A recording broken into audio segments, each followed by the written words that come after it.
Sou articuladora e idealizadora do Redação em Rede, que faz clube de leitura em presídios. Também idealizei o voo literário, que acontece na cidade de Boituva. Organizo também com o CISEB, que foi onde encontrei com a Dani, clube de leitura dentro das bibliotecas. Então a gente tem um curso para bibliotecários e também faz mentoria para esses bibliotecários. E tenho feito cursos também pelo Centro Cultural Escrevedeira, para formar mediadores de leitura, de clube de leitura. Trabalho com formação de leitores. E tem um livro recém-publicado que chama Clube de Leitura, uma aposta nas pequenas revoluções. Então, além disso, eu sou mãe de 3, né? Sou um pouco artista, assim, no sentido de juntar gente, pessoas, palavras, faço algumas composições.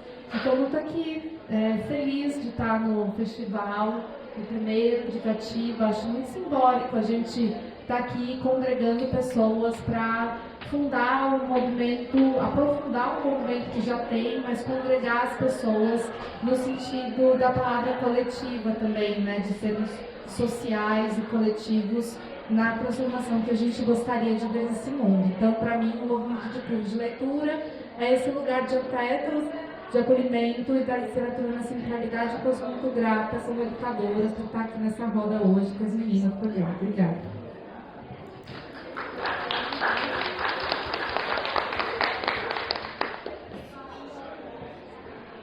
Boa tarde a todas e todos. Meu nome é Bruna Pimentel, eu sou advogada, trabalho com regularização fundiária, dialogo bastante representativa, porque eu trabalho na Prefeitura de Valinhos, mas para além disso sou uma ativista feminista, e essa é uma das razões pelas quais eu e a Cássia e outras mulheres a gente acabou fundando o Clube de Leitura Mulheres para Mulheres. Não é o único clube de leitura, inclusive temos representantes do Capitolinas aqui.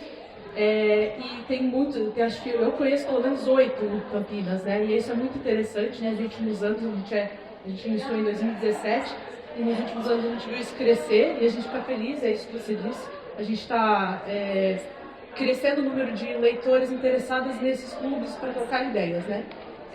E a única questão para a gente ali que é rico e é importante é que a gente faz leituras feministas, né? E a gente faz essa discussão, então, e a gente lê somente realmente escritas por mulheres cis ou trans ou pessoas não binárias.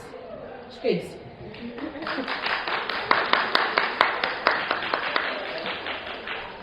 Boa tarde a todos e a todas. Eu estou muito, muito feliz e surpresa com esse encontro. A gente recebeu o convite da Dani, foi um convite muito acolhedor, muito doce, muito simpático, e nós estamos muito alegres de podermos participar, mas eu não esperava tanta gente. Muito legal sabermos que não estamos sozinhas. Meu nome é Cássia Garcia, eu sou doutora em Sociologia, minha formação original, mas eu atuo há quase 20 anos como psicanalista clínica, e estou na psicanálise desde 98. Sou uma militante, não como a Bruna, um dia só vou crescer, mas venho militando no movimento LGBT desde os anos 2000, e o Clube de Leitura Mulher, que nem Mulheres, ele nasceu a partir daí, né? Nós tivemos um encontro em 2016 de antigas militantes do movimento lésbico de Campinas, que é um movimento grande, né? De mulheres lésbicas e bissexuais. Ele não existe mais, né? E esse encontro em 2016 fez a gente perceber que nós mulheres hétero, bissexuais, cis, trans, negras, brancas, dos mais diversos lugares da sociedade, das mais diversas formações, sentiam essa vontade de se encontrar para conversar sobre as nossas questões, né? Foi assim, foi mais ou menos esse é o início, né? A base. A gente vai começar a falar disso um pouco mais, eu vou deixar até a Bruna depois dar o start. Eu só queria realmente agradecer muito a presença de todas ali, todos aqui. É um prazer estar com vocês.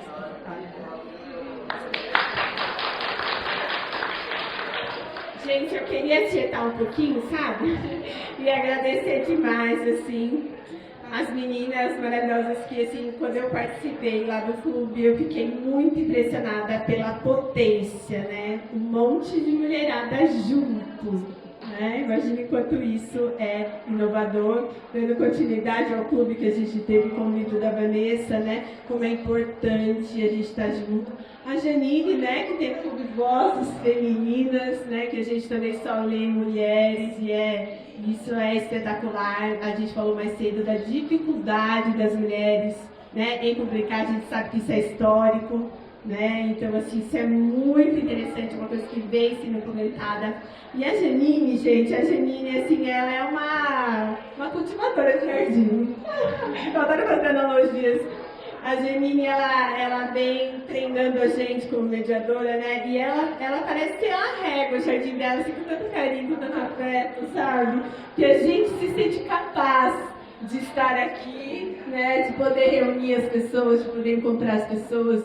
É engraçado isso, como às vezes a gente não entende o poder que a gente tem, né? Assim, então, essa coisa da gente somar, essa coisa do afeto, essa coisa da gente estar aqui, realmente é tudo muito inspirador e muito impressionante. Então, eu quero agradecer muito por vocês estarem aqui. Vocês, né, podiam estar na casa de vocês, ali tranquilas, não, saírem de casa para ouvir, para partilhar. Isso é sensacional, tá? Muito obrigada mesmo a todos. E eu queria começar com a Janine contando um pouquinho, Janine. Eu sei que você tem muitas frentes, né, muitos projetos, até seleciona alguns, talvez. Você falar um pouquinho, né, desse seu trabalho, depois a gente entra um pouquinho no livro também, dessa força que é, como vem essa onda de clubes de leitura, né? E a gente fala, teve a última pesquisa, né, Retratos da Leitura no Brasil. O Brasil, ele está em situação agora, penso eu, vamos colocar assim, de estar, né, não ser, né, e a maioria de não leitores, né? Então, assim, como os clubes vão fazer essa revolução, né?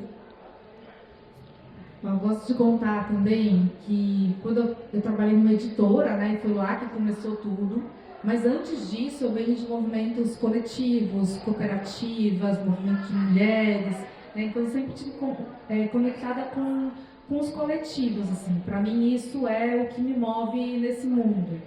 E olhar cada universo, cada pessoa, assim, né. Quando eu entrei na editora, me convidaram então para começar a pensar os clubes de leitura, e eu pedi para começar por dentro. Eu falei, para a gente propor um clube de leitura para fora, para outras livrarias, para escolas, para bibliotecas, a gente tem que começar em casa. Então eu só vou pegar esse projeto para mim se a gente fizer aqui né, o nosso teste, o nosso piloto. E já vi dentro da própria editora como foi algo transformador, pessoas que antipatizavam umas com as outras, né, por meio da literatura e de algo que atravessava aquela leitora, percebia por que tinha uma rigidez, por que a pessoa tinha feito uma casca ali, por que a pessoa era mais direta, o que habitava aquele universo daquele ser humano, né, e como colocar isso em palavras, expressar, né, por meio da literatura, todos esses atravessamentos, esse estranhamento e essas reflexões num coletivo, era algo que virava algo muito potente, muito extraordinário. E a partir daí, né, isso tomou um senso de multiplicação dentro de mim. Por isso que comecei a fazer os projetos em outros espaços e pensar que a gente precisava ter uma falange de mediadores, né? Às vezes as pessoas falam no exército e eu não gosto dessa analogia do que a gente faz com o exército, né? Porque eu acho que o que a gente faz é da ordem do afeto, é da ordem da conexão entre pessoas. E então eu lembro de uma cena de eu sentada na frente do computador da editora, imaginando esse Brasil sendo tomado pelos clubes de leitura. E isso faz 15 anos. Vai fazer 16 anos. E hoje isso está acontecendo. Né? Isso está acontecendo não só aqui, a gente tem alunos, eu falo a gente, porque eu e a Luciana também, que não está aqui, né, que está fora, mas a gente é uma dupla, assim, né, um coletivo. E alunos fora do Brasil, nós somos Angola, né, temos alunos de vários lugares. E que eu percebo que esse retrocesso no fomento, né, esse retrocesso na leitura literária, ela se dá porque tem uma complexidade social, né? Então, ao mesmo tempo, a gente tem sim, cada vez mais clubes de leitura. Inclusive, na abertura aqui eu não falei da FAFA, que é uma rede super importante, que eu estou organizando junto com a Manu Dávila e algumas lideranças de clubes. A gente tem já centenas de mulheres mediadoras dos CEAVAS e é permitido ter homens também, claro, mas a gente fala no feminino, né? No nosso livro a gente escreve no feminino quando não há uma forma de falar mais neutra, né? A gente escolhe o feminino porque os clubes de leitura é um movimento que é feito pelas mulheres, né? Então a gente reconhece essas mulheres. E hoje, Dani, eu acho importante abrir falando isso, né? Os clubes, eles são uma revolução porque se a gente pensar quais são os espaços que a gente sempre cita, e todo mundo tem o direito de dizer a sua palavra, né? Tem direito à escuta. Eu saí do presídio na quarta-feira com uma voz muito forte de um dos componentes do projeto de 3 anos falando: vocês escutam com o corpo inteiro. Eu nunca fui escutado com o corpo inteiro, escuta de verdade. O clube acabou, mas em mim permanece, porque é uma experiência que eu nunca vou deixar de ter colada no meu corpo. Então, acho que cada pessoa que vai se apropriando dessa experiência dos clubes de leitura acaba querendo levar isso para outras pessoas. E por mais que nos censurem, que acontece muito, por mais que fechem as portas e boicotem, que acontece muito, a gente sempre dá um jeito de entrar pelas frestas e fazer, né? Às vezes o oceano não vai estar lá aberto inteiro, mas a gente acha um filetinho de água para entrar e a gente influencia e vai conectando outras pessoas. Então, para mim, a revolução, ela é essa, ela é de círculo, ela é afetiva, ela é composta prioritariamente por mulheres que querem compartilhar isso com mais pessoas, e aí esse movimento vai ficando aí cada vez mais robusto.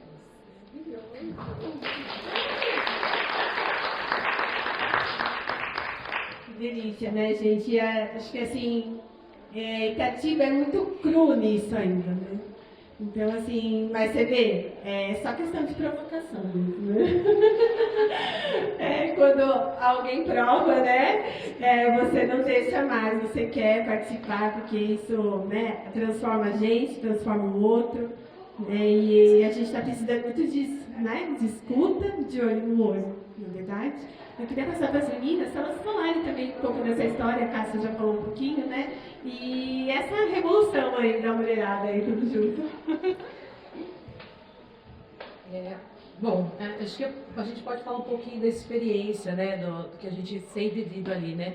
Que a gente não teve uma formação em mediação, né, Cássia? A nossa formação foi vivendo isso.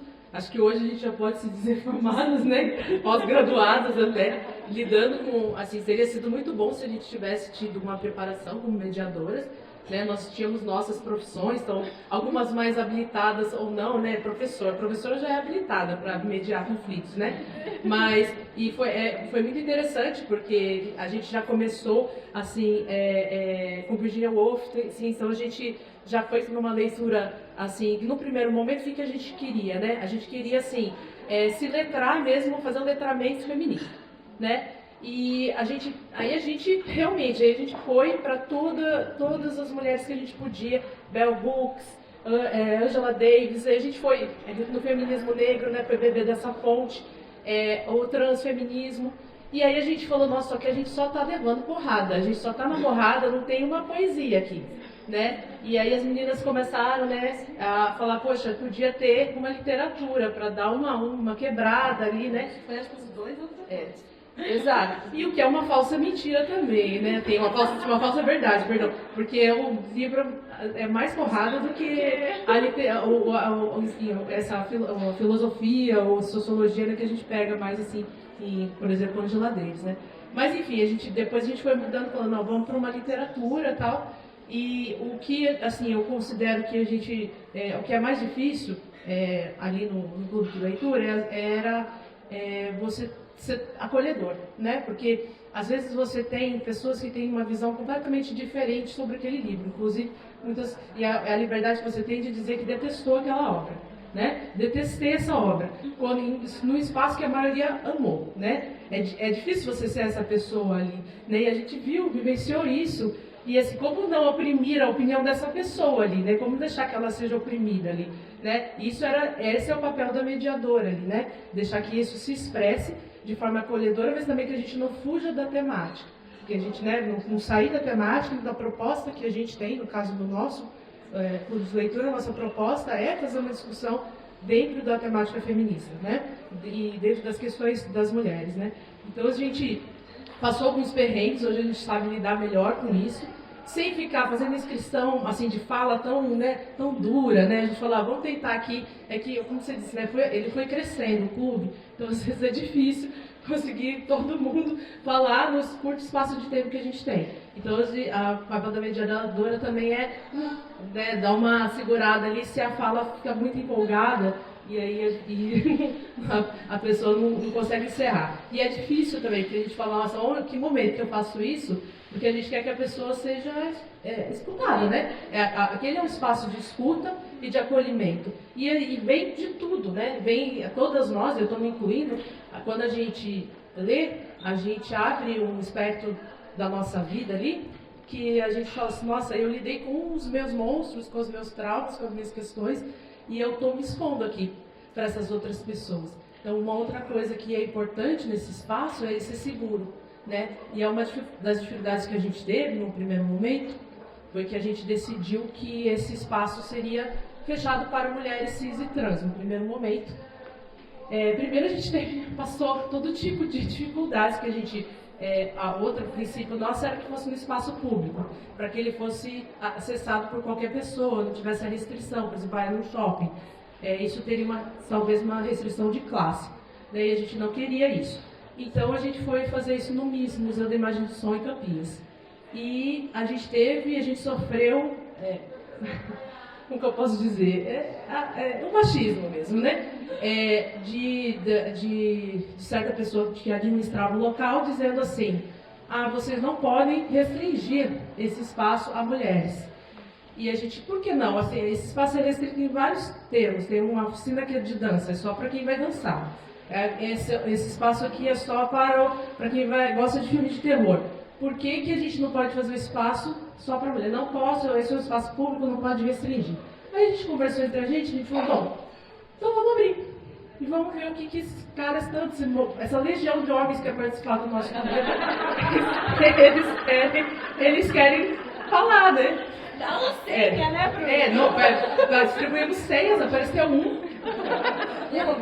uma única vez. E assim, logo em seguida dessa discussão, então como não existe acaso, né, gente, eu não acredito no acaso, ele veio logo depois dessa conversa, e era muito amigo das pessoas que administravam o local, e sentou ali e não falou nada do começo ao fim. E aí assim, e eu falei, bom, talvez então, essa conversa tenha ajudado, né? E a gente falou, não, realmente não vamos restringir, mas a gente precisa falar no início que esse é um espaço seguro para as mulheres e que a prioridade da fala das mulheres, porque a gente foi o tempo todo contagiado por epistemologias masculinas, né? Só os homens disseram pra gente a realidade, então a gente agora quer ouvir as mulheres, o que elas têm a dizer, inclusive em relação aos personagens masculinos dos livros, né? E vários personagens são bastante odiados, né? Enfim, acho que é uma parte disso, não sei se a Cássia quer complementar.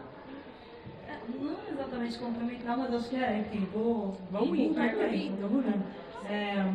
Eu me lembro assim dos primórdios, eu pensei na palavra alteridade, né, que a Dani trouxe para a pauta. E eu me lembro logo no início, assim, a primeira curadoria, né? A gente sentou num restaurante, assim, acho que éramos 4, sei lá, né? Você, eu, a Nayara Felizardo, né? Que é jornalista, hoje está no G1, né? E aí, assim, como curar um clube de leitura? Porque nós não tínhamos experiência nenhuma, né? Era zero, como a Bruna falou, a gente não tinha mediadora, a gente não tinha ninguém. E aí a gente pensou assim, nossa, acho que a gente precisa, nós precisamos de letramento, né? E aí a Bruna falou, começamos a ler textos acadêmicos, né? O início do clube de leitura, do MQLM, foram textos acadêmicos, acho que os primeiros 2 bons, né? E muitos extremamente difíceis, né? Textos que a gente tinha que apanhar mesmo, para ler, para listar, e aí pessoas que ainda não tinham, começar a participar, mulheres que não tinham tido nunca contato com esse tipo de leitura, né? Que é, como a Dona falou, ela não tem nada de... Não dá para você estabelecer hierarquia de leitura, né? Qualquer leitura é riquíssima, né? E diz sobre quem lê, e diz sobre quem está ali, autora, sobre que, né? Mas é muito difícil ler texto acadêmico, textos da sociologia, textos da antropologia. A gente leu a Alexandra Kollontai, né? Lemos Judith Butler, que é muito difícil de ler, né? Outras Foucaultianas. Então, assim, aquilo era um exercício muito pesado, né? E era muito bonito, a resiliência. Éramos poucas no começo, né? Não éramos gigantes. Eu amei, adorei. O que é isso? É um pouco gigante. Gente, a gente teve encontro com 4 mulheres, né? Teve momentos... Judith Butler foi uma baixa terrível.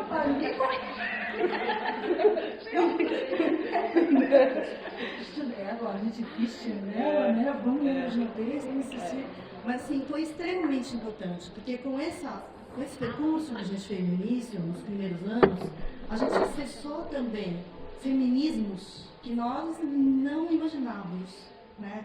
E aí, pouco a pouco, a gente foi tendo mulheres que foram integrando o Saber Leitura e tinham lugar de fala para falar sobre esse feminismo, né? Então, começamos a receber mulheres negras que vieram timidamente no início, depois foram ocupando o espaço que era delas, né? Para falar sobre isso, sobre o feminismo negro, né? Sobre a constituição do feminismo negro. Depois, as mulheres trans foram importantíssimas, são importantíssimas, né, para nós, grupo de leitura, né? Nós temos, por exemplo, a são trans, o feminismo trans nos ensinou muitíssimo. Hoje, vamos ver na história, né, no final, só última pergunta lá sobre histórias, nós temos um homem trans que vem, assim, como a Bruna falou, né, pouco a pouco nós fomos abrindo. Inicialmente era restrito para mulheres, a gente não sabia como seria, né? A gente tinha medo de, bom, peraí, 30 homens, 4 mulheres, mulher não conseguia falar. Não era o caso. Não chegamos nesse nível. Mas a gente tinha essa preocupação. Então, no início estava restrito à participação feminina, leitura de autora, mulheres, cis ou trans, participação de mulheres cis ou trans, né? Pouco a pouco, nós percebemos que poderíamos abrir, aí eu tentei para uma vez só, mas não, teve alguns namorados, né, que vieram, maridos, sim, né, vieram, participaram, às vezes colava ali, fazendo uma colocação tímida ou não tão tímida, mas que contribuía com a discussão, né, percebendo e mesmo respeitando, né, o privilégio das mulheres ali falarem em primeiro lugar, né, se colocarem, então pouco a pouco a gente foi abrindo e aí apareceu esse menino, esse menino trans que às vezes vem e ele faz alguns relatos sobre a formação da sua masculinidade que é extremamente importante para a gente e perceber aí na conversa anterior sobre o livro dela, eu estava ouvindo ali que tinha, ainda não disse o livro, mas não estava ouvindo alguém falar sobre a formação dos meninos, né, a educação dos meninos na sociedade contemporânea, que a gente colocar a mão nesse desespero, como é que faz? Né? Como é que a gente não ficar fechado também, né? Pessoal, olha, aqui nós vamos falar sobre as questões, sim, nós estamos discutindo as questões femininas, as questões do feminismo, as questões das mulheres.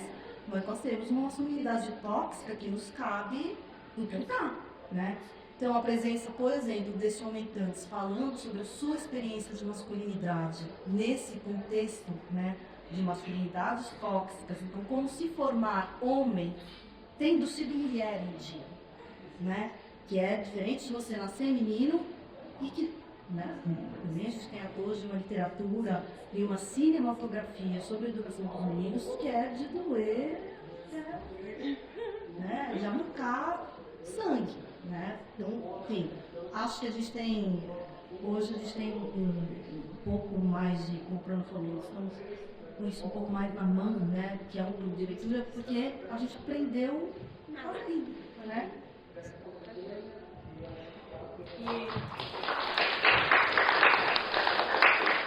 É interessante a fala da Cássia, né? Que a gente entra nesse tema da alteridade, né? Eu tive uma experiência no clube delas. e a gente participou do Mickey Mouse, da Lana Porteiro, né?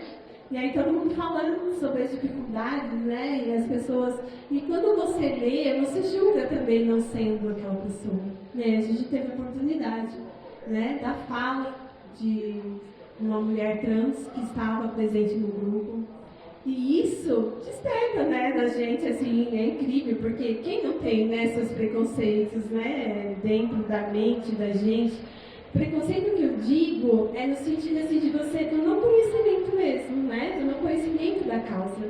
E aquele livro, ele traz um sofrimento tão intenso, que foi tão difícil de ler, foi claustrofóbico, né? Quem tiver oportunidade, mas é essa coisa que tira você, né? Que a gente não tem contato, a gente que não sabe o que é, que não vivencia na pele. E na hora que você tem uma pessoa lá e ela pode falar sobre isso, então isso é uma coisa fantástica, é alteridade mesmo. E a Janine escreve no livro dela, eu vou passar a palavra para ela, mas antes eu achei tão interessante. O Fernando Pessoa, ele escreveu um poema, ai que sensacional, sobre a alteridade. Eu falo, olha que visionário, né? E eu vou falar aqui antes da palavra da Janine, né? Ele fala, e os que leem o que escrevo, na dor lida se entendem.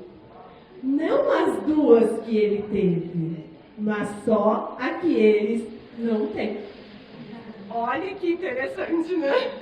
Agora eu passo a palavra para a Janine para ela falar um pouquinho para nós sobre esse conceito que a Janine designa sobre outrar-se também. Antes de entrar no outrar-se, eu queria fazer uma conexão com as meninas, né? Que é muito interessante quando vocês falam do diálogo. E no CUB a gente sempre fala isso, né? Que a gente pode falar sobre tudo, sobre política, sobre futebol, sobre religião, sobre absolutamente tudo, porque a gente tem também muitas interdições, né? Muitos fantasmas, muitos tabus, e a gente fica colocando tudo isso num campo aí do não dito, e quando a gente tem a possibilidade de estar num espaço seguro, né? Num espaço que é coletivo, que a gente como mediadoras também se vulnerabiliza, né? A gente não está lá só para tirar das pessoas os agradecimentos delas, né? Mas como a gente se coloca nesse lugar sem hierarquias, como vocês falaram, né? Não importa se a pessoa é pós-doutora em Hermann Hesse, que já me apareceu, então você pode um susto, né?